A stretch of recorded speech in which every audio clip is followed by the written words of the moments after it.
Pendant 3 jours, entre sa mort sur la croix et sa résurrection, une question traverse les esprits. Où était Jésus?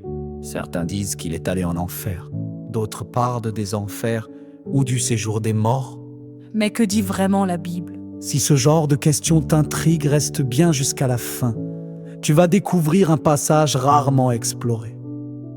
Dans la première lettre de Pierre, il est écrit que Jésus a été mis à mort dans la chair, mais rendu vivant par l'Esprit. Par cet esprit, il est aussi allé prêcher aux esprits en prison.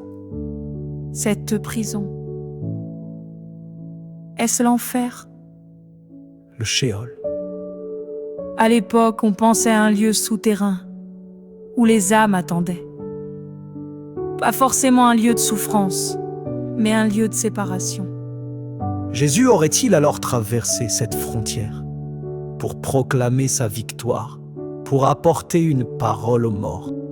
Si tu trouves cette réflexion intéressante, pense à aimer cette vidéo, c'est un geste simple, mais puissant pour la faire connaître. Dans le credo des apôtres, on dit « Il est descendu aux enfers ». Mais le mot « enfer » ici ne désigne pas le lieu de damnation éternelle. Il désigne le royaume des morts, celui que Jésus a traversé et vaincu. Là où il est allé, aucun prophète, aucun homme n'était jamais allé. Là où les âmes attendaient, dans l'ombre. Il est venu comme une lumière, non pas pour souffrir à nouveau, mais pour annoncer. La mort est vaincue, je suis la résurrection et la vie. Tu veux d'autres révélations comme celle-ci? Abonne-toi maintenant et ne manque aucun épisode.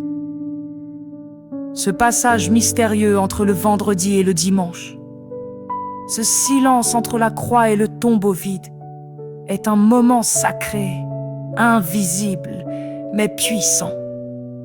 Jésus, mort dans la chair, a poursuivi son œuvre dans l'invisible. Il n'a pas disparu. Il a continué.